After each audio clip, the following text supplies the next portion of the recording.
hoy, pues como os he comentado en el mensaje cuando han estado hablando, mientras tanto damos tiempo un poco a que se conecte quien falta. Falta Lola, falta... Sí, bueno, damos tiempo, no hay problema. Que era para hablar hoy, y en el programa estaba puesto que íbamos a hablar de un fundamento físico, pero que realmente veréis que tiene que ver mucho con la astronomía y con casi todo en general, que es entender ese palabrejo que sale cada 2 por 3, que es la palabra entropía.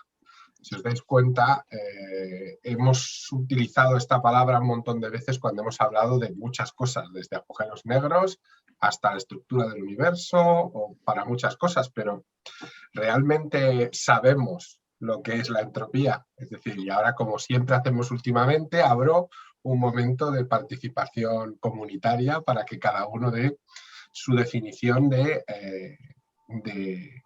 entropía. ¿Qué es la entropía? Pues tiene que ver con el desorden, ¿no? Pues, por ejemplo, vamos a hablar del desorden. Muy bien. La tendencia al caos. Creo que es... desorden. También vamos a hablar de la tendencia al caos, porque es parte del desorden. Claro. La rotura de un sistema... Es no, es como una parte del calor, de la fuerza de la energía del calor, pero que no se aprovecha. Una cosa así, o sea, el caos.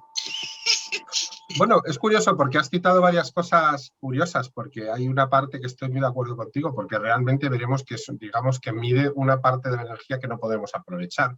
Pero es cierto que a veces reducimos demasiado al calor la entropía.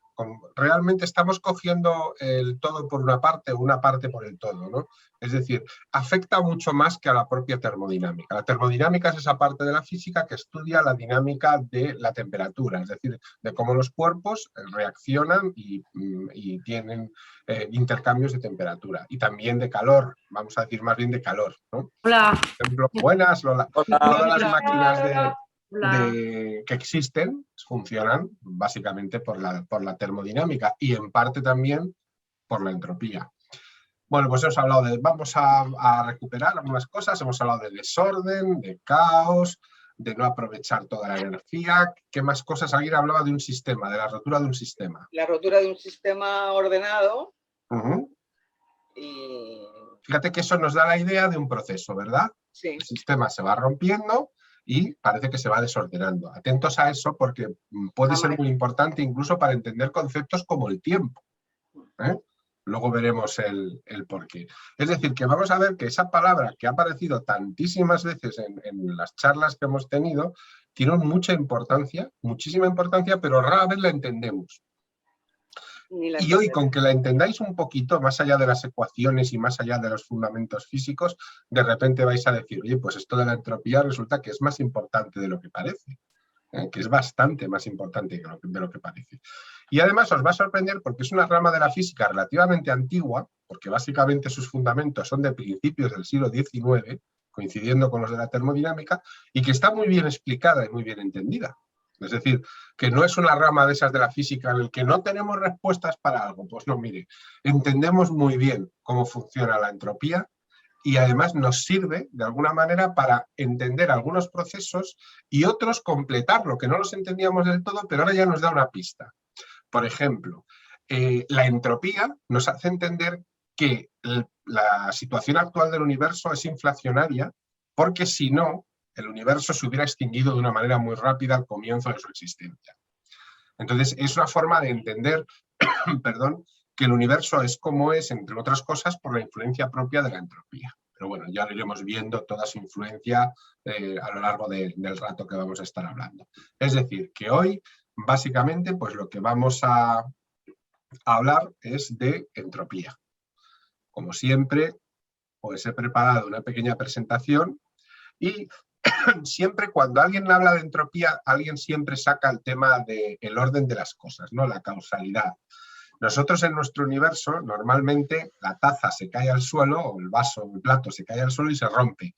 No vemos cosas que repentinamente rotas en el suelo vuelven a subirse encima de la mesa y se vuelve a formar un plato, de alguna manera. Esto nos dice, de alguna manera, que la entropía tiene un cierto aumento o aumenta el caos del universo. Es decir, que nunca de manera automática se va a reducir algo que esté en forma caótica a una forma ordenada. Eso no sucede nunca en el universo. ¿De acuerdo? Uno de los principios, que es el segundo principio de la termodinámica, viene a explicar un poco la entropía. La entropía dice que el desorden del universo siempre aumenta. Perdonad si toso mucho al hablar, pero es que estoy con la alergia, sigo con mi alergia y me cuesta a veces hablar largo rato. Intentaré beber poco a poco porque si no es Nota nasalmente. ¿Cómo? Que se te nota nasalmente. Sí, al sí, hablar. porque apenas es todo respirar por la boca, es como un horror. Pero aún así, yo he subtitulado la idea que la entropía es algo más que medir el caos, porque si simplemente decimos, la entropía es eso de que aumenta el caos, aumenta el desorden, ¿no? Y el primer culpable a veces soy yo, porque siempre pongo el ejemplo de la habitación. Si una habitación tú no haces nada durante un cierto tiempo, se va desordenando, cada vez está más desordenada, y cuando pasan 2 semanas, aquello está lleno de polvo, de ropa tirada, de la cama sin hacer, ¿no? Tengo que invertir energía para poder hacer lo contrario, es decir, del caos volver al orden, porque el universo solo no lo va a hacer. Desgraciadamente, el universo no nos hace la habitación ni la cama, por mucho que nos gustaría a nosotros que hiciéramos así y se hiciera de manera automática. Bueno, pues como siempre vamos a intentar definir un poquito esto de la termodinámica. Tiene muchas definiciones, ¿de acuerdo? A mí la que más me gusta es la que sitúo arriba del todo. La entropía, que se simboliza siempre con una S mayúscula, es una magnitud física, luego es un número. Cuando digas la palabra magnitud es que es un número que mediante el cálculo de una fórmula determina la parte de la energía que no se puede utilizar para producir trabajo. O sea, que es como una energía perdida, como nos comentabas, efectivamente. Es decir, por ejemplo, en el momento que yo enciendo el motor de mi coche, aquí llega, por cierto, el último miembro que se incorpora ahora. Le da un toque. Sí. Si yo enciendo el motor de mi coche, parte de la energía está dedicada a mover el coche, pero por el rozamiento, por la mala combustión, por los elementos, hay una pequeña parte de esa energía que no va a utilizarse, no se puede aprovechar para el funcionamiento propio del automóvil. Eso sería entropía. ¿De acuerdo? Aumento el desorden del universo al hacer eso, aunque sea muy poquito, pero estoy desordenando el universo. Lo que era un líquido de gasolina maravillosamente con las moléculas de carbono bien organizaditas y colocadas en forma de líquido, lo transformo en un gas desordenado que además no he aprovechado absolutamente para nada. Y también hay una definición que le gusta mucho a los químicos, que es la que describe lo irreversible de los sistemas termodinámicos. Y quedaros con esta idea porque es fundamental. Es lo que he dicho antes. Los procesos entrópicos de entropía son irreversibles. Si se desordena la habitación y no haces nada, la habitación no se va a ordenar nunca. Y eso vale para cualquier proceso que tenga entropía, incluido el origen del universo. Luego, el desorden del universo siempre irá en aumento. No hay posibilidad de ir para atrás. No se desordena, no se ordenan las cosas. Si yo invierto energía, sí que se hace. O sea, si yo gasto energía, pues coloco mi cama, porque hago la cama, pero mis músculos han consumido energía del universo, ¿de acuerdo? Han necesitado energía extra para poder hacerlo. Pero si yo no hago nada, el proceso de la entropía es absolutamente irreversible. ¿De acuerdo? Y el desarrollo, bueno, la palabra viene del griego, que significa evolución o transformación, ¿de acuerdo? Y fue desarrollado fundamentalmente en la década de 1850 por Rudolf Clausius, que es este señor tan decimonónico que tengo en la parte de arriba, aunque también con la colaboración un poco posterior de Ludwig Boltzmann, que es este otro señor también tan decimonónico. Los señores decimonónicos se les reconoce mucho. Esas barbas y esas... No sé cómo se llamaba, esto que solo tienen barba por la parte inferior. Tiene un nombre. La perilla. ¿Eh? La perilla. Pero perilla es así, ¿no? Yo digo lo que es solo así, como Clausius. Yo creo que tiene un nombre. Los mormones, ¿no? No lo sé, no lo sé, pero creo que sí. Sí, suena un poco a eso. De alguna manera, la física moderna ha redefinido la entropía hablando un poco de la medida del grado de organización de un sistema. Es decir, el incremento que tenga de energía interna frente a un incremento de temperatura del sistema termodinámico. Traducción, para que lo entendamos. Cuanta más desorden, ¿de acuerdo? Mayor cantidad de entropía. ¿Vale? Luego ya veremos las cosas un poquito más en profundidad. ¿Y qué evidencias hay de que esto existe? Bueno, hay una pregunta que yo creo que todos nos hemos hecho alguna vez. Decimos, ¿por qué ocurren los sucesos de una manera determinada en la naturaleza y no de otra? Por ejemplo, imaginaros, ¿de acuerdo? Que yo cojo dos trozos o dos líquidos con distinta temperatura. Tengo el café caliente y la leche fría, por decirlo de alguna manera. Y lo que hago es mezclarlos en el mismo vaso. ¿Qué sucede? La leche caliente, la parte caliente, pongamos que fuera el café, se va a enfriar un poco y la parte que estaba fría se va a calentar. ¿No? Es lo que sucede. No conocemos en ningún caso que la parte fría se haya enfriado más y que la parte caliente se haya calentado más. Entonces, los científicos que se preguntan cosas, pues se preguntaban el porqué de esto. Es decir, ¿por qué sucedía de esta manera? Era un pensamiento además muy filosófico, muy griego. Cuando hablo de los griegos, hablo del mundo griego antiguo y también muy chino, porque los chinos también lo hacían. Es decir, ¿por qué al mezclar o al juntar dos elementos con distinta temperatura, el que tiene más temperatura cede calor al que tiene menos? Y no sucede lo contrario. ¿De acuerdo? Esto fue una pregunta que, evidentemente, pues a los científicos del siglo XIX les llamaba muchísimo la atención. Lo que sucede, de alguna manera, es que la variación de la entropía nos habla muy a nivel molecular. ¿De acuerdo? Lo que sucede es que busca siempre aumentar el desorden, de alguna manera. Hoy en día sabemos que el desorden también influye en la temperatura. ¿De acuerdo? Antes de enseñaros esto, luego vuelvo a ello. Es decir, ¿qué es un elemento que tiene mucha temperatura? Un elemento cuyas moléculas se están moviendo libremente a gran velocidad. ¿De acuerdo? Eso es mucho calor. ¿Qué es un elemento que tiene muy poca temperatura? Cuando sus moléculas están prácticamente quietas. De hecho, hay un punto que todos sabemos que las moléculas se detienen y no se puede enfriar más un objeto, que son 273 grados centígrados bajo cero o lo que equivale a 0 grados Kelvin. ¿De acuerdo? Entonces, aquí los científicos del siglo XIX relacionaron la estructura atómica o molecular, la relacionaron, en este caso, con todo el tema relacionado de la temperatura. Y para esto fue muy importante porque se descubrió que la entropía también jugaba un papel dentro de esto. Es decir, que entropía y temperatura no pueden estar por separado. Hay una relación muy evidente entre la temperatura y la entropía. Un aumento importante de entropía también produce una variación de temperatura. Y ojo, no tiene por qué ser un aumento de la temperatura en contra de lo que podemos creer. ¿De acuerdo? Luego veremos por qué. Bueno, lo puedo decir ahora. Cuando se mueven las moléculas, evidentemente alcanzarán más temperaturas cuanto más confinadas estén. Me explico. Si caliento una olla express llena de agua, al haber muy poco espacio, las moléculas de agua empiezan a chocar rápidamente entre ellas y el agua se calienta y hierve incluso sin alcanzar los 100 grados debido a la presión. ¿De acuerdo? Pero si lo que quiero calentar es una piscina y le pongo el mismo fuego con el que caliento la olla express, me puedo tirar ahí horas y horas y horas y horas y apenas consigo que se muevan un poquito de las moléculas que estén cerca de la zona caliente. ¿De acuerdo? Entonces, el volumen que ocupa, la cantidad de desorden que pueda generar, también es importante.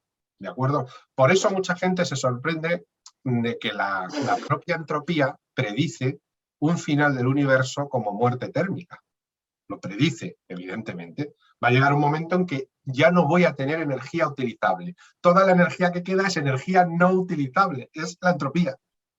Justo lo que decíamos antes, lo que también comentaba Beatriz, ¿no? La energía que no se puede utilizar, con lo cual ya no va a haber ninguna energía en el universo aprovechable. No podrá hacerse estrellas, no podrán hacer estrellas, no podrán hacer planetas ni nada. Cuestión, muerte térmica. ¿Por qué? Porque la energía poco a poco se va pasando a la parte, digamos, de no aprovechable como energía perteneciente a la entropía. ¿De acuerdo? Es ¿Dónde está la temperatura en la rotura de un plato? ¿Perdón? ¿Y dónde está la temperatura en la rotura del plato? Pues solo en el impacto, imagínate. Energía cinética liberada es un medio de la masa de lo que pese el plato por la velocidad que impacta al cuadrado. Energía es temperatura, recuerda. Entonces ahí, pues imagínate que el plato pesa 0, imagínate un pedazo plato enorme de 1 kilo, que pesara 1 kilo, una bandeja gigantesca, ¿no? Que se cae a 10 kilómetros por hora, a 10 metros por segundo, vamos a utilizar medidas físicas. Estaríamos hablando, pues en ese momento, pues fíjate, de 100 julios. 100 julios es una temperatura bastante medible, ¿eh? Es decir, que sí que se libera energía y se libera temperatura, por supuesto. A más velocidad y a más masa, más temperatura, bueno, evidentemente.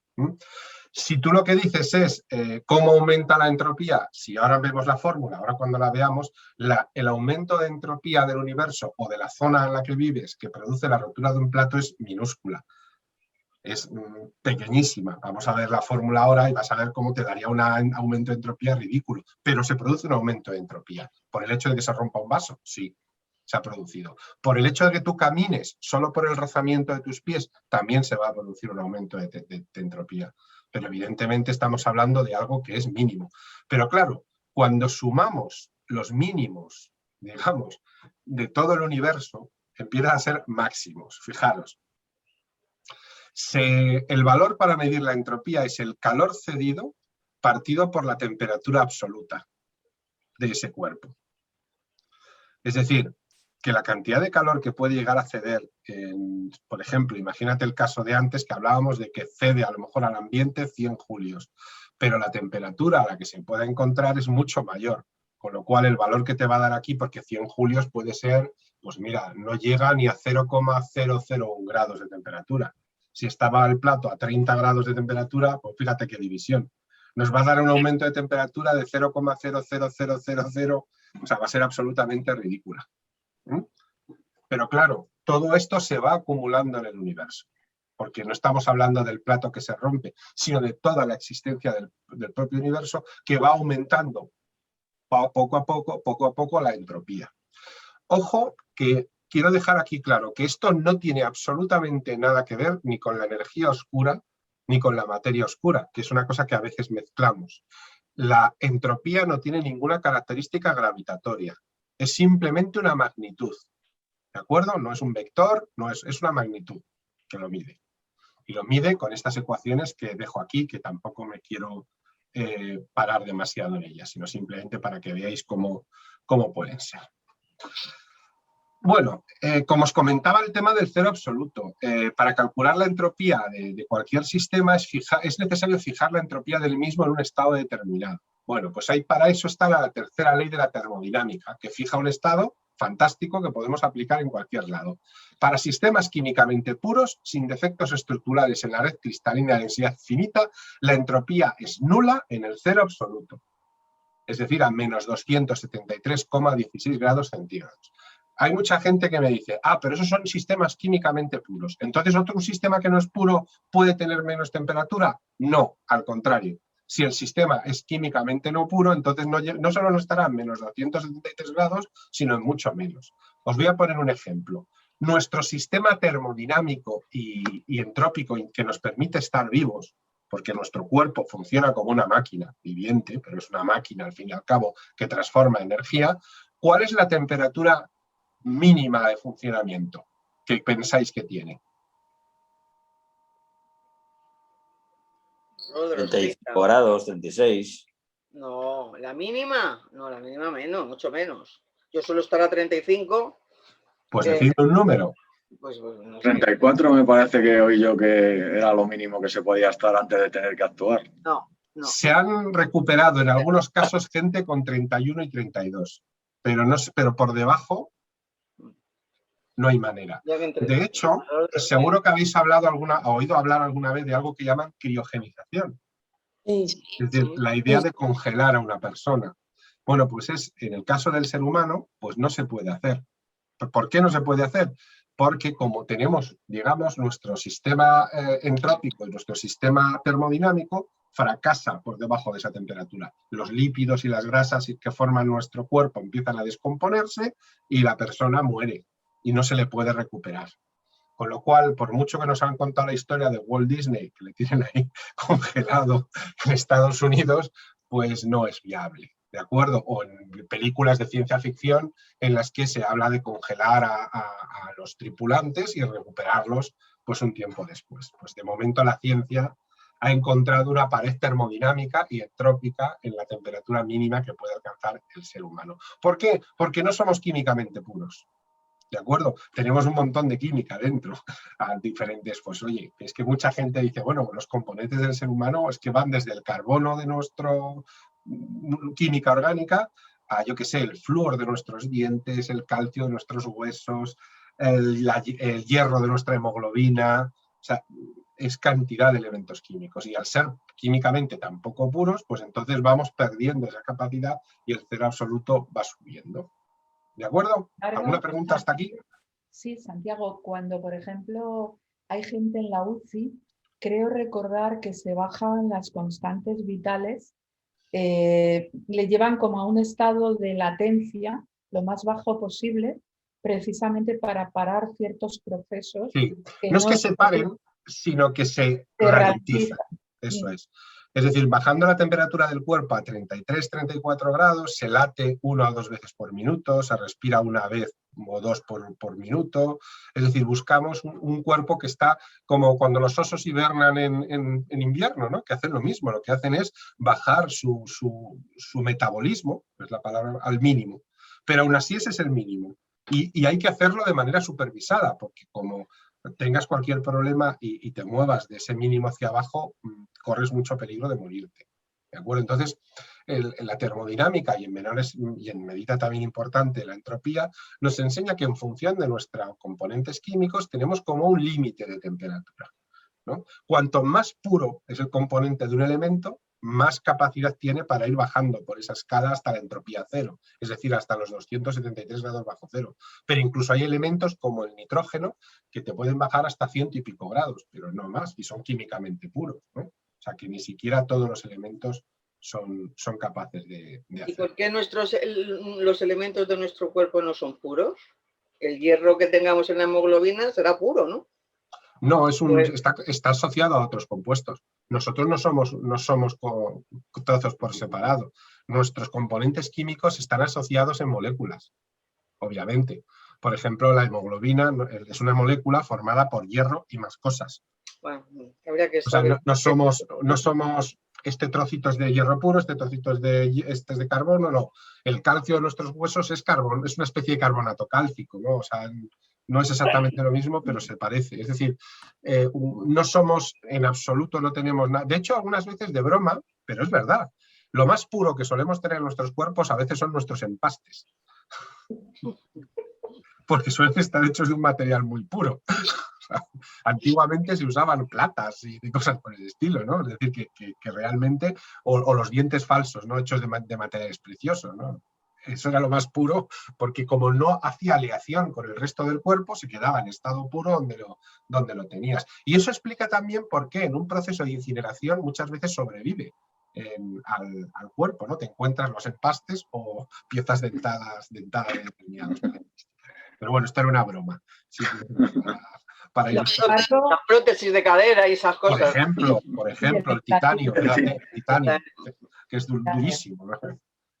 Sin embargo, yo he leído esta semana algo, pero vamos, era en un periódico, no en una revista científica para nada, que el tema de, digamos, mantener, es como una ciencia ficción, pero bueno, que la forma de poder viajar hasta Marte sería realmente conseguir que hubiera un estado de o animación suspendida, latencia, algo de este estilo, porque claro, el viaje a Marte para un ser humano es larguísimo. Y también es lo que ha dicho la ciencia ficción toda la vida, ¿no? Bueno, dependería un poco de la ventana de lanzamiento y demás cosas y, bueno, pues sí, podría ser una forma de solucionar. Yo creo que sobre todo el tema de llevar provisiones para el viaje, que encarecería el proyecto y también pesaría la nave mucho más.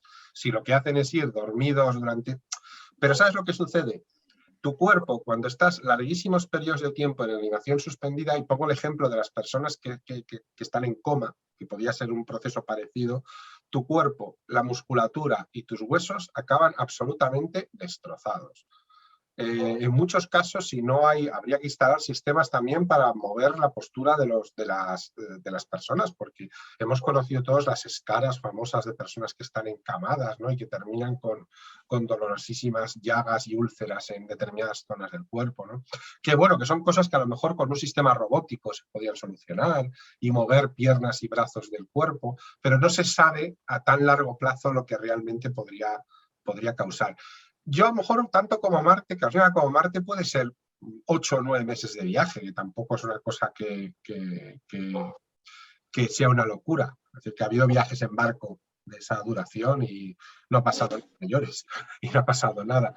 Pero, por ejemplo, en viajes de más duración, a lo mejor más allá del cinturón de asteroides, en el cual habría que llevar tantísimas provisiones que sería prácticamente una nave gigantesca para poder hacerlo. Pero de momento la ciencia está en ello, no por la criogenización, sino por lo que tú dices, por la animación suspendida. Es decir, reducir el metabolismo al mínimo. Para eso hay que reducir la temperatura, pero no congelar. Esa idea que muchas veces hemos tenido de que van a ir congelados no es realizable porque el cuerpo humano no sobrevive. ¿Cómo evitar que hubiera una intoxicación en el cuerpo humano? Porque si los riñones no filtran de forma normal, porque están ralentizados, pues de alguna forma... Vale, esa es una buena cuestión, pero tú fíjate, primero, no es que no lo hagan, sino que lo hacen menos. Pero tú ten en cuenta que una persona así no necesita de los riñones, ni prácticamente del hígado, porque está siendo alimentada directamente, vía sangre. Es decir, no va a utilizar el sistema digestivo prácticamente para nada. Es decir, que realmente la producción de orina va a salir rápidamente porque va a tener colocada una sonda, evidentemente. Pero también eso que comentas entorpece el proceso, porque es prácticamente una operación de hospital que hay que hacer en la nave espacial. Dejar a la persona... ¿Quién hace eso? Hay uno que no se duerme, que se encarga de comprobarlo. Nuestros robots todavía no son tan avanzados, ¿eh? No hemos logrado que sean tan avanzados. A lo mejor en un futuro lo son. O sea, ¿que esto un día se podrá hacer? Pues sí, como tantas otras cosas. Pero de momento la animación suspendida es una posibilidad para la exploración espacial, pero una posibilidad que todavía no se ha mostrado como realizable con nuestra tecnología, aunque poco a poco vamos ganando posibilidades. La inteligencia artificial y los robots están mejorando una barbaridad, pero de una manera tremenda. Miedo da pensar, por un lado es estupendo que los robots se consigan totalmente, y por otro lado miedo da pensar, una vez que los robots puedan sustituir prácticamente cualquier función del ser humano, ¿qué va a pasar? ¿Qué va a pasar con nosotros? En realidad eso ya ha sucedido. Es decir, los robots en cualquier tarea individualizada que puedas nombrar, un robot lo va a hacer mejor que un ser humano. La capacidad que tenemos nosotros es que somos capaces de hacer muchas cosas, no para la que me han especializado, ¿no? Es decir, nadie puede competir ya con un robot en nada, salvo excepción, ojo, hablo paréntesis, elementos que exijan, por ejemplo, un robot no compone música, por lo menos no lo puede hacer al nivel de un músico, o pintar un cuadro, o cuando hablo de arte, ¿no? Por ejemplo, dales tiempo. pero desde luego... La partida esa de ajedrez entre un robot y un ser humano, ¿no ganó el ser humano? No, de hecho en las partidas a velocidad ya es imposible ganar a las máquinas, es imposible. Es decir, la única opción de ganarles es una partida sin tiempo. Es la única opción y aún así no siempre ganan. Pero en partidas de reloj es inviable. La máquina gana siempre. Tiene una capacidad de cálculo que no podemos llegar ni de lejos. ¿Y una máquina contra una máquina? ¿Has jugado alguna vez? Pues sí, y de hecho es como se comprueba en su funcionamiento. De hecho, yo creo que os lo conté hace un año, que Google había desarrollado 2 inteligencias artificiales y las tenía conectadas y desarrollaron su propio idioma para hablar entre ellas. Tanto que no les entendían los programadores. Y Google decidió desconectarlas a las 2, porque no les gustó. O sea, fue como algo que no les hizo absolutamente nada de gracia, porque realmente desarrollaron un idioma que solo entendían ellas para mejorar su nivel de comunicación al compartir datos. Y es cierto, daban las respuestas que le pedían mucho más rápido, con lo cual lo que habían hecho estaba bien, pero los programadores no sabían de qué hablaban. Solo sabían que había transmisión de datos, se dedicaban a predicción meteorológica. Eran 2 superordenadores para predicción meteorológica y habían mejorado mucho su capacidad, pero no les entendían cuando hablaban entre ellos. y Google decidió desconectarlas, porque dijo que no controlaba muy bien lo que hacían y dijo, tiro del enchufe, y dijo, como hasta ahora es tan fácil como eso, coger y tirar del enchufe. Pues, de todas formas, este es un comportamiento humano, ¿no? Es como los gemelos que desarrollan un lenguaje medio propio en las parejas de gemelos a veces, cuando son muy pequeñitos, luego ya se les pasa. ¿No? Bueno, y además, sinceramente, aquí os voy a decir mi opinión, no debemos tener ningún miedo a decirlo. Estamos creando un ser inteligente. Es decir, el objetivo de la ciencia, y ya lo ha hecho, lo que pasa que ahora mismo su inteligencia es muy limitada, es prácticamente la de un niño. Pero no nos engañemos, es lo que estamos haciendo. Vamos a crear por primera vez una inteligencia que no va a ser biológica, pero va a ser una inteligencia artificial. Y podemos pensar que es mejor, peor o como queráis, pero yo lo que siempre pretendo cuando hablo de esto en clase, por ejemplo, es decir que es diferente. Es decir, su proceso mental y su proceso de pensamiento no es el nuestro, es totalmente distinto. Hay como dos corrientes, uno es el machine learning, el aprendizaje de máquina, ¿no? Que es una corriente es la más estandarizada, ¿no? Y el aprendizaje automático, que eso sería lo ideal, porque es lo que más se parece a nosotros, es decir, que la máquina sea capaz de aprender usando sus propios errores, aciertos, su propia interacción con seres humanos y con otras máquinas. Es decir, estamos yendo del machine learning al aprendizaje automático, es un poco el camino que se quiere hacer. ¿Qué se ha logrado hasta ahora? Pues poquitas cosas. ¿Que son capaces de reconocer rostros? Sí, pero recordad un poco lo que sucedió, que no eran capaces de reconocer, por ejemplo, a una persona de color. No la interpretaban como humana. ¿Por qué? Porque había un sesgo de programadores. Sus programadores eran todos hombres blancos. Entonces, cuando veían una foto de una persona negra, no decían, empezaban a buscar y llegaban a conclusiones a veces que alguien llegó a decir que eran racistas, pero no era un problema de racismo, la máquina está por encima del racismo, ¿no? Sino era un problema de sesgo. Cuando a la máquina se le enseñó miles de rostros diferentes con todas las razas, aprendió a reconocer las diferentes razas que pueden tener, o etnias que puede tener el ser humano, ¿no? Es decir, que el proceso de pensamiento de la inteligencia artificial es distinta. No tiene nada que ver con el nuestro. En algunas cosas es mejor, en otras cosas es menos flexible. ¿Vale? Pero no tengamos miedo porque es inútil. Va a estar ahí, ya está, ya está. Cuando usáis Netflix, ¿qué os creéis? ¿Por qué os proponen lo que os propone de ver algunas películas? Cuando llegáis a un aeropuerto y os escanean la cara sin que os deis cuenta, ¿qué creéis que están haciendo? O sea, no es que digáis, yo no voy a usar la inteligencia artificial. No, ya la estás usando. Ya la estás usando. Que no tiene otro remedio. Hace Google, un par de semanas tuvimos una jornada de mi profesión sobre ese tema y entonces se abrió primero con una reflexión ética de un catedrático de filosofía, pero luego también entraron los componentes de derecho, es decir, quién es legalmente responsable de lo que haga una máquina, de las decisiones que tome una máquina. Habrá que variar las leyes. Y luego había muchas cosas lo que decía Santiago, no solo personas de otras etnias, las mujeres también. Tuvo problemas en ese momento. Estereotipos entran. Ahora ya no, ahora ya no tiene problemas al respecto. Pero, no sé, fue muy interesante, estábamos todos diciendo, nos quedamos sin trabajo de aquí a 2 años. Pero pensad, y perdonad porque yo soy muy positivo al respecto a esto, estamos viviendo lo mismo que se vivió a finales del siglo XVIII y principios del siglo XIX con la llegada de la industria. Y también iba a ser el fin del mundo, iba a acabar con todo. ¿Y sabes lo que pasó? Que no. Y encima creó problemas y creó también cosas buenas, porque evidentemente todas las revoluciones que ha tenido la humanidad crean cosas buenas y crean cosas malas. La misma tecnología que lanza las bombas atómicas lanza los cohetes al espacio. Al final, la culpa, ya sabéis que es una frase que digo, no echemos la culpa al cuchillo de la muerte, sino al que coge el cuchillo, ¿no? Que es realmente el responsable, aunque luego haya que medir otras cosas. Pero la inteligencia artificial yo creo que puede traer cosas muy buenas a la humanidad, muy buenas a la humanidad. Es decir, otras también son éticamente discutibles y también los peligros que tiene de las inteligencias artificiales sometidas no al control de las personas, sino a las empresas, que a mí es la parte que más me preocupa.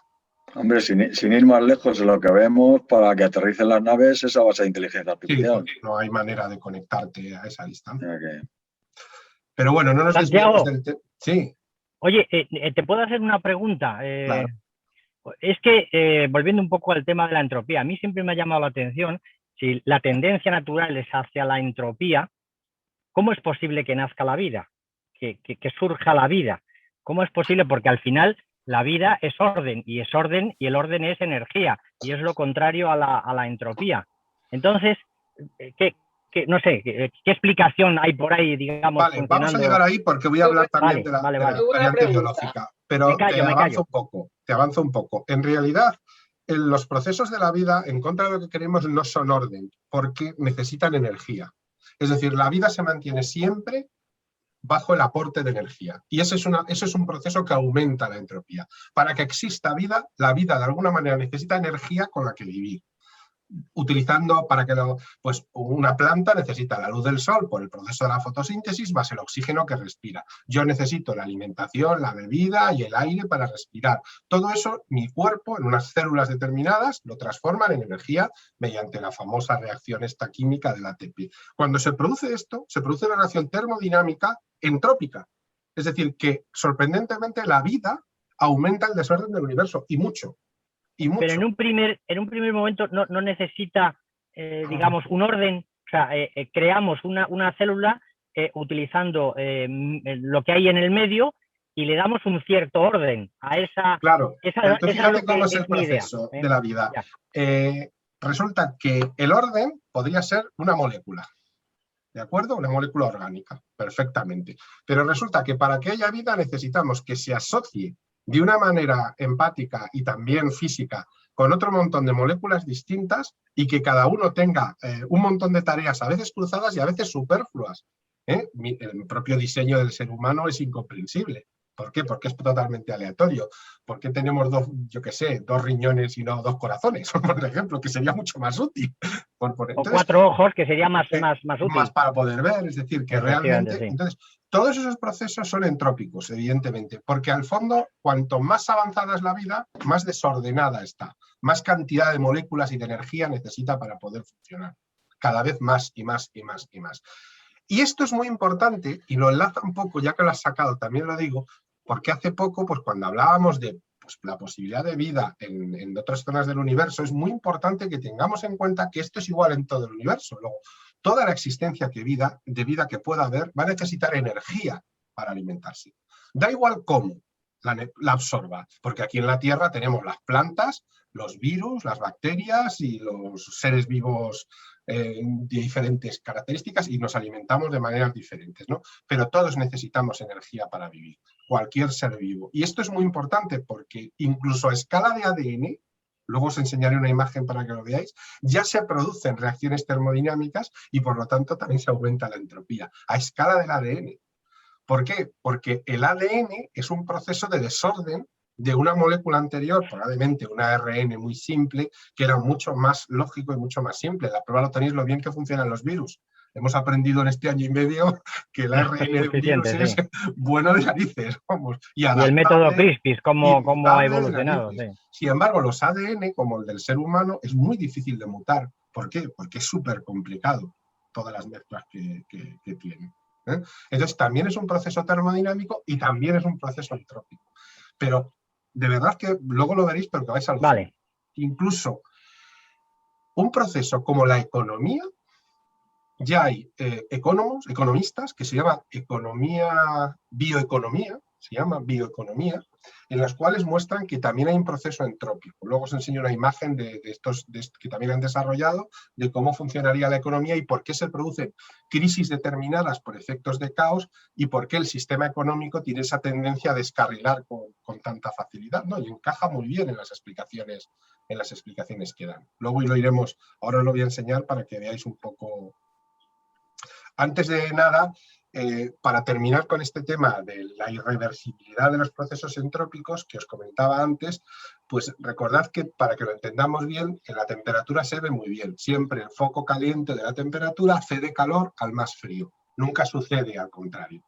¿Qué quiere decir? Que de alguna manera la entropía total del universo es la entropía de cualquier zona del universo más de lo que toda la le rodea. O sea, para medir toda la entropía del universo no necesito medirla entera, con que mida la de una zona es suficiente para poder saberlo. Es suficiente, no es necesario más.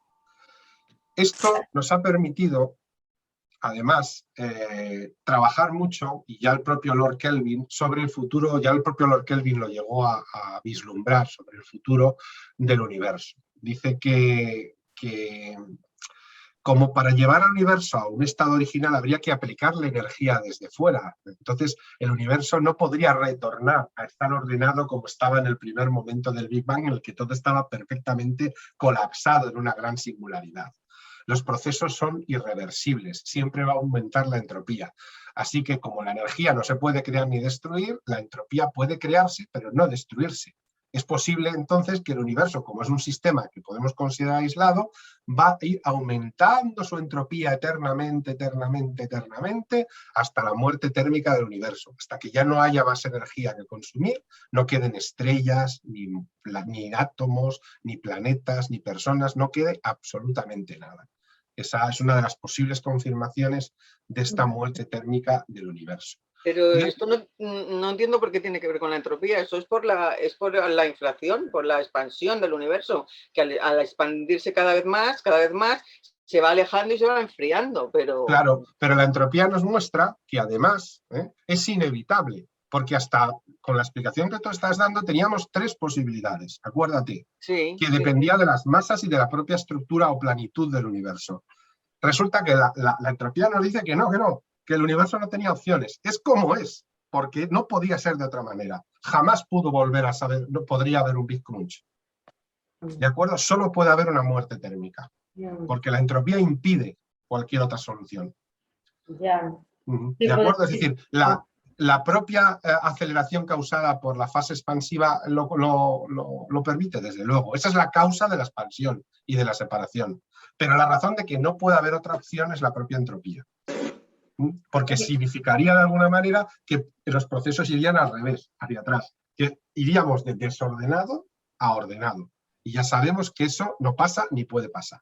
Entonces está claro que el más probable de todos es el Big Freeze. El más probable, yo diría que hoy en día la física lo considera como el único. Ese es el futuro del universo. ¿Cómo? ¿Perdón? El único. El único, el Big Freeze. Sí, la muerte térmica del universo. Bueno, y también quería comentaros el tema del tiempo, porque claro, el tiempo lo percibimos también como un elemento irreversible. Es decir, nosotros recordamos el pasado, estamos en el presente y esperamos el futuro, pero no recordamos el futuro, evidentemente, ni podemos volver al pasado. Es decir, que el tiempo funciona de alguna manera como un elemento termodinámico o entrópico también. Es decir, no es reversible. Y esto ya estaba previsto en la segunda ley de la termodinámica, ¿de acuerdo? Entonces, los propios físicos han hablado de la famosa flecha y el tiempo termodinámica. Es decir, aprovechando el desorden propio del universo, consideramos que el instante cero del tiempo es el momento del Big Bang, cuando empieza el tiempo, donde es el orden total, digamos, y el tiempo va siempre alineado con la entropía, con el desorden. Como tenemos 6 posibles flechas del tiempo, hemos comprobado si las 6 coinciden con esto, y coinciden. Flecha del tiempo cosmológica, es evidente, del universo más ordenado, Big Bang, al más desordenado. Flecha del tiempo de la radiación, también lo hemos descubierto, de la radiación, vamos a considerar más fría, como puede ser la radiación de fondo, ¿no? Por lo tanto, menos entrópico, a las estrellas y los cuásares, que son tremendamente radiactivos en ese sentido, radiantes, perdón, quiero decir, y por lo tanto más desordenados. La flecha del tiempo causal, la que os he comentado antes. Primero se cae el vaso y luego se rompe en el suelo. No vemos vasos que están rotos en el suelo y de repente saltan al aire y se recomponen en una mesa. La fecha del tiempo biológica, cómo percibimos el tiempo biológicamente, ¿de acuerdo? La fecha del tiempo psicológica, el tema de recordar el pasado y no saber nada de lo que pueda suceder en el futuro. Y hay una excepción un poco rara que se llama flecha del tiempo débil, pero no voy a entrar ahí en ella porque tiene que ver con la estructura atómica y aquí no tiene importancia. Y otro día os hablaré. Una pregunta, Santiago. Dime. ¿Se puede decir que el efecto de la gravedad retiene un poco la entropía, No, ¿no? para nada. No tiene efectos sobre la entropía. Porque La entropía es una medición de energía pura y dura que no tiene ningún efecto la gravedad sobre ella. ya, pero el efecto de la gravedad hace que más o menos haya un cierto orden, ¿no? No, no necesariamente. Porque- De hecho, fíjate qué curioso. Hay una cosa en física que se llama el problema de los tres cuerpos, que es que cuando intentamos medir las influencias gravitatorias entre más de tres cuerpos o más, se produce mucho caos. Es muy difícil de predecir porque hay muchas interferencias gravitatorias. Es sorprendente, pero es así. ¿Por qué? Porque es muy desordenada, las ecuaciones no son lineales. Esto es un problema de matemáticas. Pero no, la gravedad no tiene... El hecho de que exista campos de gravedad no da ninguna orden al universo. Simplemente permite que giren objetos alrededor de otros, pero ni Ya, siquiera eso va a durar siempre, ya lo sabéis. ya. Porque la entropía es solo energía. Es solo una medición de la energía, no es que sea energía, es una medición de una cantidad de energía no aprovechable, por decirlo de alguna manera. Nunca son objetos. Aquí os dejo, por ejemplo, dos casos que os mencionaba, el tema de entropía, orden y vida, ¿de acuerdo? Dice, la entropía mide el desorden, la indiferenciación, la falta de diversidad, la simplicidad de un sistema. El ADN tiene mucho orden, es complejo, tiene muchísima información, ¿eh? Su existencia no ha sido gratuita. Hay que emplear mucha energía para que el ADN exista y se mantenga. Es decir, si no tuviéramos capacidad de desordenar utilizando esa energía y de crear formas más complejas, no hubiéramos desarrollado vida tan avanzada como la que tenemos en la Tierra. Seguiríamos siendo virus, con cadenas de ARN, evidentemente. Y aquí os dejo también el tema de la bioeconomía, que fue fundada por este señor, por Nicolás Gorgescu-Roegen. Habla un poco, si veis en el gráfico, que pues el uso de los recursos naturales, de la energía, el sistema económico consume eso y a la vez produce energía degradada, materiales degradados y basura. Hay una parte que se recicla, pero otra que no se puede ir reciclando. ¿Qué sucede? Según va aumentando el consumo, por este lado, se va produciendo cada vez más expulsión de material degradado, hasta que se llega a un punto de no retorno y que el sistema colapsa porque no puede sostenerse. Él dice, era una de las personas que afirma, aunque hoy en día se considera que en su época pues no se hablaba tanto de energía solar o de energía, que el propio sistema creado capitalista era muy poco probable que pudiera sobrevivir a mediados del siglo XXI. Creo que por su propia ideología colapsaría, ya que llegaría un momento que consumiría muchísimo más de lo que puede existir en el propio planeta. Y esto también es entropía. Bueno, y aquí os hablo un poco del tema del desorden, ¿no? Ya lo he citado varias veces, no me voy a parar. Esto lo voy a dejar porque es un poquito complicado y me voy a centrar en una última parte que es muy curiosa, que es el tema de la entropía y el caos. Ya, También. una preguntita solo. Dime. Si como la energía dices que se transforma, ¿no? Sí. Pero entonces es contradictorio con la entropía, ¿no? ¿Por? Porque si se transforma, la energía se supone que no muere. No, sigue siendo otro tipo de energía. Ya. Es decir, la suma total, lo que quiere decir que la energía solo se transforma, no es la frase exacta, la frase es que ni se crea ni se destruye. La suma de energía del universo siempre es la misma, ¿de acuerdo? Pero la entropía cada vez es mayor, por lo que absorbe más cantidad de energía de ese trozo. Tú imagínate que ahora mismo, a lo mejor, la entropía total del universo, si nuestro universo, la energía total cupiese en este vaso, fuera solo un poquito al fondo. Pero según van pasando miles y millones de años, va siendo cada vez mayor, hasta que ya no va a quedar energía que podamos usar. Energía para las estrellas, energía para los planetas, energía para los seres vivos. Pero la energía ni se crea ni se destruye. Siempre la suma total es la misma. La única diferencia es que pierde sus características de una a otra. Hay muchos tipos de energía, no es lo mismo cinética que potencial, por poner un ejemplo. Pero donde hay vida, a lo mejor no ocurre lo mismo, ¿no? Sí, la prueba es que nosotros aumentamos la entropía. Te lo vuelvo a repetir, deja sin ordenar tu casa una semana. A ver lo que pasa. No, sí, ya lo he comprobado. Ya está probado eso. Sí, yo creo que todos lo hemos probado. Sí, alguna vez todos. Alguna vez todos. Bueno, pues el caos es la denominación de una rama de las matemáticas bastante moderna, de mediados del siglo XX, también interviene en la física, que trata ciertos tipos de sistemas dinámicos que son muy sensibles a las variaciones de las condiciones iniciales. Es decir, en matemáticas, a vosotros en el cole, seguro que os enseñaron que las ecuaciones y las matemáticas eran cosas muy exactas. Es decir, que 2 y 2 son 4 y una ecuación siempre tenía un resultado concreto. Sin embargo, las matemáticas se han dado cuenta de que muchas veces 2 y 2, algunas veces pueden ser 4, otras veces 3,9 y otras veces 4,1.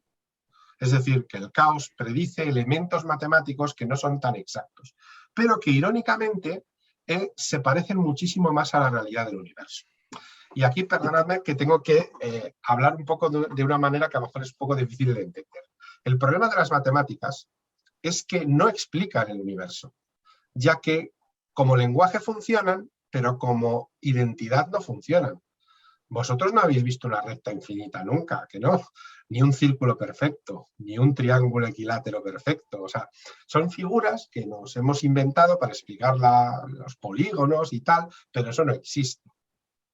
En el mundo, cuando sales a la calle, ves nubes, edificios, plantas, pero no vas encontrándote conos perfectos o cilindros perfectos, ni nada por el estilo, ¿no? Entonces, para la matemática del caos, ellos dicen que tenemos, en la realidad existen 3 tipos de cosas.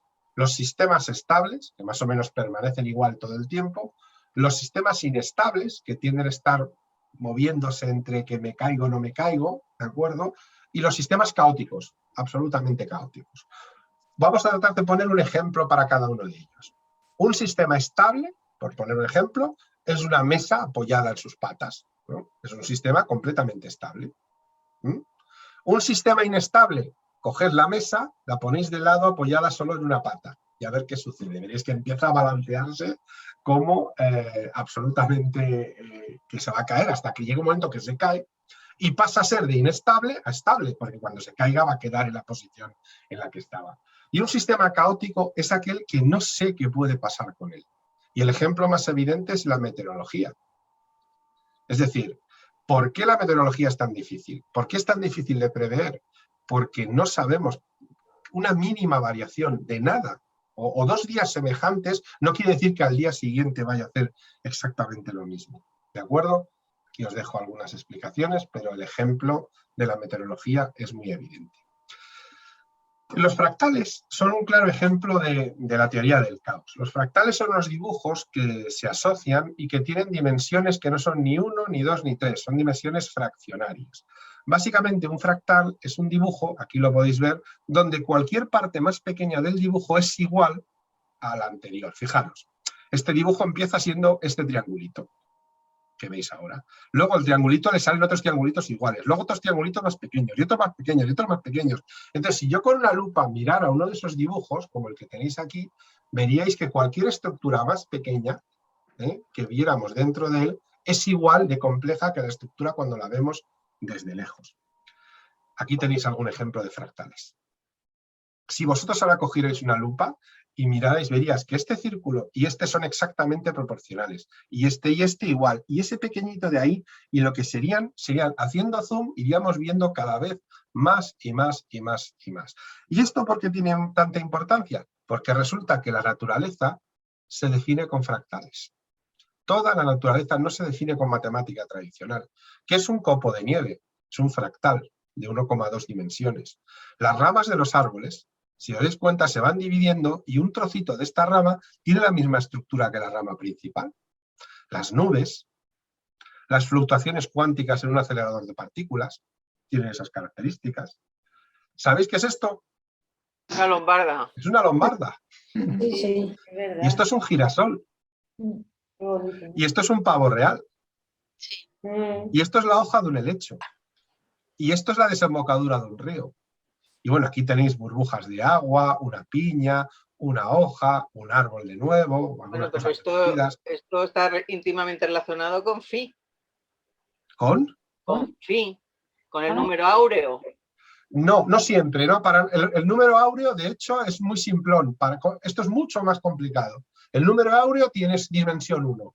Es decir, que es un número que ya los griegos y demás lo conocían. Esto es mucho más todavía sorprendente, porque tiene dimensiones fraccionarias, 1 con algo o 2 con algo. Es todavía mucho más complicado. Y de hecho, el número áureo solo sirve para explicar un sistema que utiliza reproducciones, iteraciones, ¿de acuerdo? Sin embargo, esto explica casi cualquier estructura natural e incluye el número áureo dentro de ellos. O sea, los fractales, de repente las matemáticas, a través de todo el tema relacionado con la entropía, llegaron a la teoría del caos, a decir del aumento del caos, y descubrieron una rama de las matemáticas, a la que llamamos topología, que no es la topografía, topología, que describe la existencia de las cosas que hay en el universo, definida con ecuaciones matemáticas mucho mejor que la matemática tradicional. Y esto es un poco lo sorprendente, es decir, que la entropía de alguna manera está definiendo mucho de lo que conocemos y de lo que existe, de una manera mucho más importante de lo que creemos. Resumiendo, la entropía mide la energía no utilizable del universo y el grado de desorden que tiene. Se hace presente en todos los procesos termodinámicos, desde nuestras vidas hasta las vidas de las estrellas y del propio universo. Complementa la evolución de todos los sistemas, desde seres vivos al propio universo. Los cambios que van sucediendo se deben a procesos entrópicos.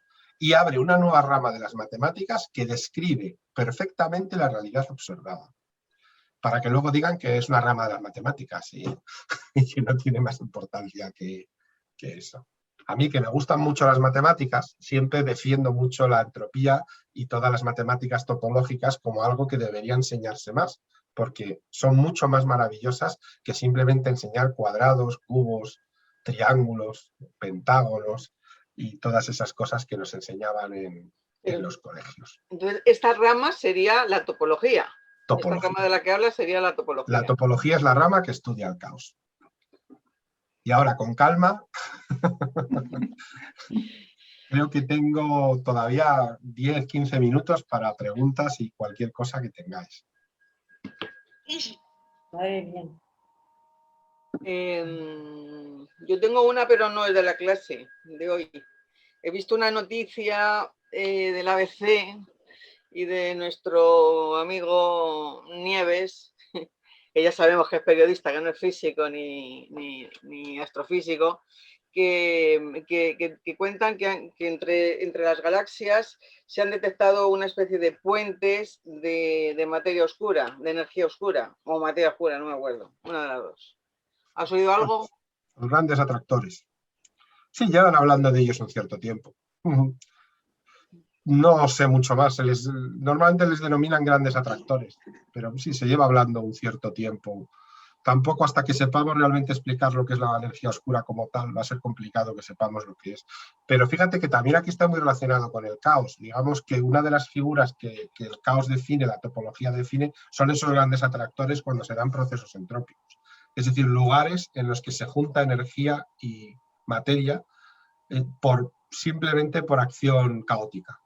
¿De acuerdo?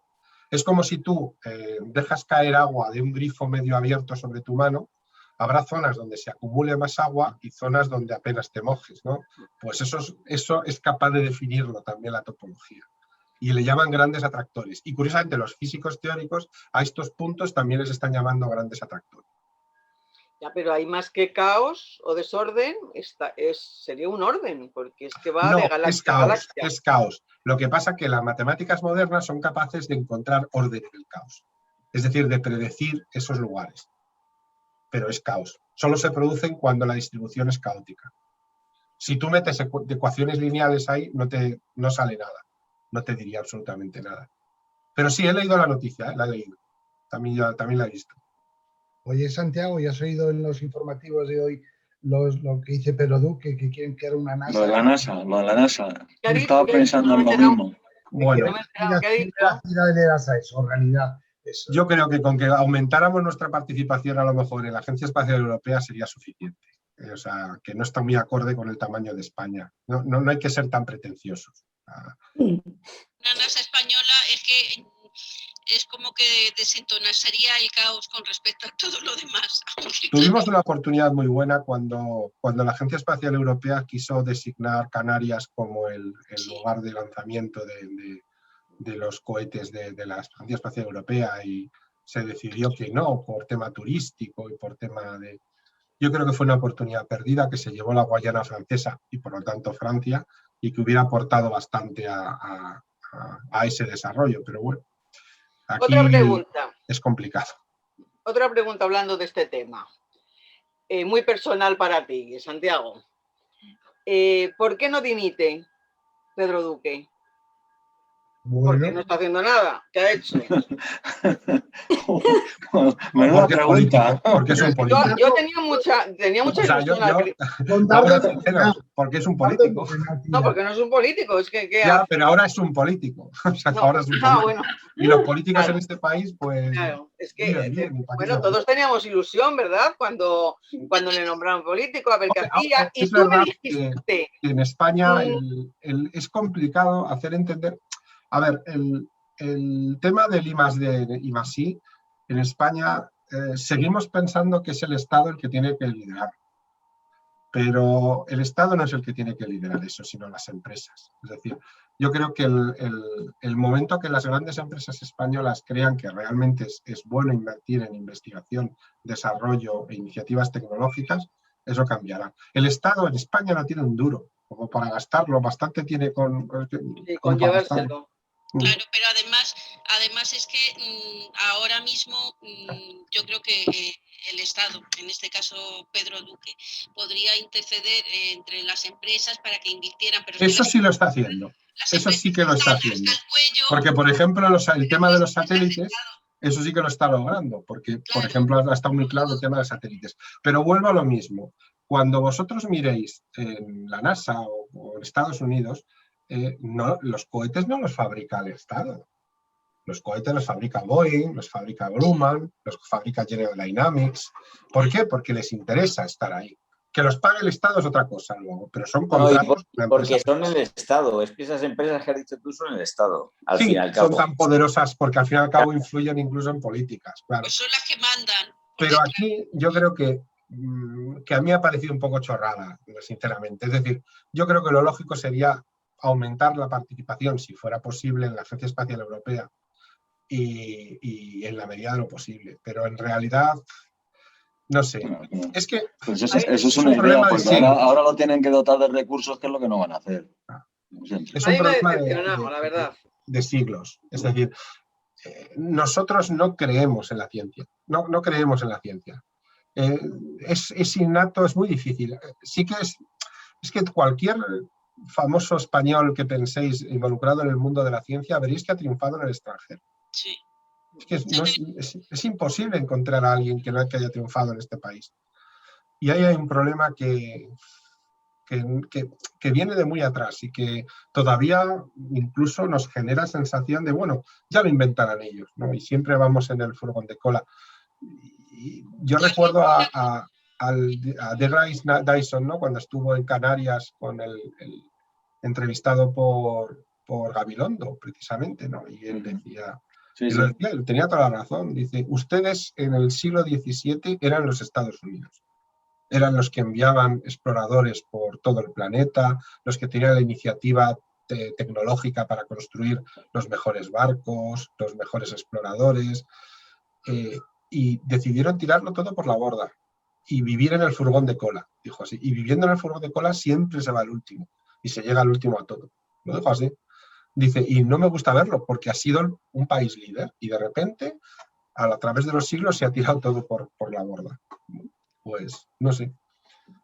Es complicado y es una situación difícil. Y además se junta con un decaimiento de Europa, ¿no? Que vivimos en los últimos 30, 40 años, ¿no? De una Europa pues que se queda atrás, ¿no? Se ve atrapada entre tres imperios, ¿no? Que están creciendo ahí. El que ya existía en Estados Unidos, pero China, Rusia, los países árabes más poderosos económicamente. Y mientras tanto, pues la vieja Europa, nos creemos todavía muy ombligos del mundo, pero hace mucho que lo hemos dejado de ser. Hace mucho que lo hemos dejado de ser. Bueno, pero hay grandes potencias ahí, ¿no? Alemania, Francia. Pero Por eso realmente todos los son potencias produciendo cosas, pero realmente no producen, no hay materias primas. La población, pues tenemos una población que decrece, envejecida, no tenemos dinámicas para, fijaros, cuestiones como inteligencia artificial o desarrollo de microinformática en Europa, nada, son secundarias completamente. Todo dependemos de lo que hacen en Asia o en Estados Unidos. Hay países árabes que tienen hasta un ministerio de inteligencia artificial.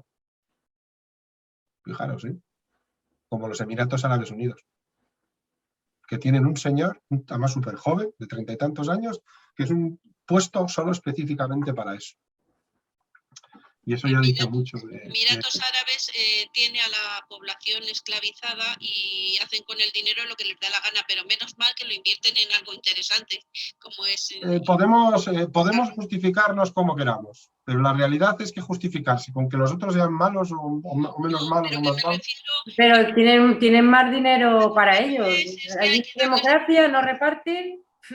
Claro, pero vuelvo a lo mismo, que justificarnos con que otros sean malísimos y tal, y no ver que nosotros tenemos una serie de problemas. No, yo lo veo claramente desde hace mucho tiempo. Yo veo que ahora el dinero, en lugar de invertirlo en investigación y desarrollo, lo invierten en una corrida de toros exclusiva. No, pero Beatriz, no quiero que sea todo tan simple, ¿eh? No quiero que hablar de Madrid. No estoy hablando de Madrid ni estoy hablando del partido político. Es lo mismo en Alemania, es lo mismo en Holanda, es lo mismo en Bélgica y es lo mismo en el Reino Unido y donde me pilles, en diferentes niveles, pero la actitud es la misma y ahí sí también pues es un futuro que también hay que valorar y entender que nosotros podemos aportar cosas, pero también tendremos que transformar otras. Nosotros aquí en el barrio nos hemos venido arriba, tenemos un instituto ahí de las musas, sí, no te rías, Beatriz, que están desarrollando un nanosatélite, eso sí, se lo están pagando los israelitas, pero no sé, Roberto, ¿no habéis leído lo de la... Eso me suena mucho. Yo sí lo he leído. Es el instituto de las musas y están los chavales ahí, vamos, pues venidos arriba totalmente. Sí. Pues oye, enhorabuena. Oye, a nivel de barrio y de instituto, pues no está mal. Evidentemente. Pero mira, tiene que venir una universidad judía o israelí, perdón, claro. Y a poner pasta porque en España no les da a nadie un duro. Oye, claro.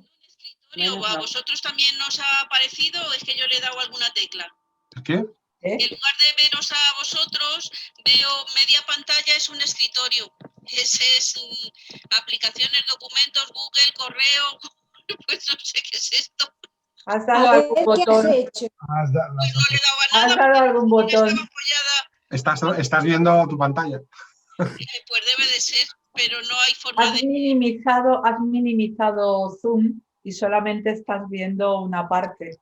Pues de la no sé, aplicación. ahora, pues no sé cómo me ha parecido porque no había tocado el ordenador. No sé, sobre la mesa. Bueno, pues como os decía, hoy os voy a dejar un poquito antes. Luego os envío, tengo pendiente el vídeo del otro día que está grabado en el portátil, no he tenido tiempo para cambiarlo, pero ya os enviaré los dos vídeos. Y en principio pues, nos vemos el viernes que viene.